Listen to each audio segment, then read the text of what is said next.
The Cool Club is the latest Mary-Kate and Ashley two-of-a-kind book I've read. This is book 12. This is not one I remember from my childhood. I am rereading the entire series. Some of these later ones I don't have as clear recollection of, so I don't know if I've read this before. But certainly reading it for the first time, there were a few things that happened in it that I hadn't expected, that I hadn't predicted, so it did keep me engaged. However, what's interesting is there's something on the back that I don't think is true. So I'll read the description from the back. The blurb says, "There's a new girl, Elise, at White Oak Academy, and Mary-Kate and Ashley think she's the coolest. That's why when she forms a new super secret club and asks Mary-Kate and Ashley to join, they say yes."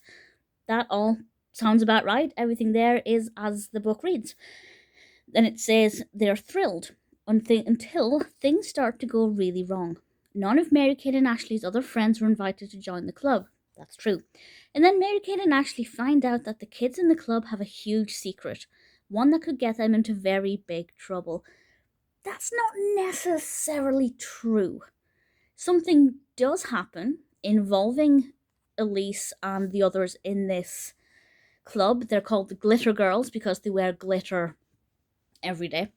And Ashley really wants to be part of this club. Interestingly, so does Mary-Kate. Mary-Kate displays kind of atypical behaviour here, but there is an ulterior motive for why she wants to join as well.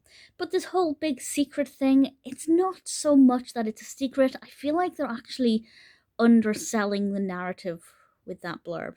I'm going to tell you what this so-called big secret is, so I guess a tiny spoiler. But in order to join the Glitter Girls, Mary-Kate and Ashley have to go through a series of challenges. Elise swears that they are not initiations because they're not allowed to have clubs at White Oak where there are initiations, but they are initiations.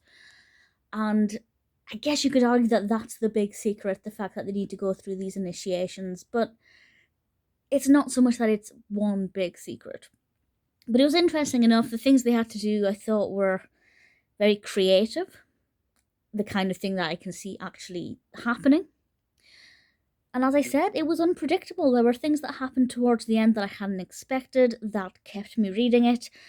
Obviously, the reading age is, I don't know what it was marketed as at the time, but it's around about 7 to 12, give or take. I think I would have been about 8 when I started reading it. In fact, I couldn't have been because this said it was published in 2002 when I was 10.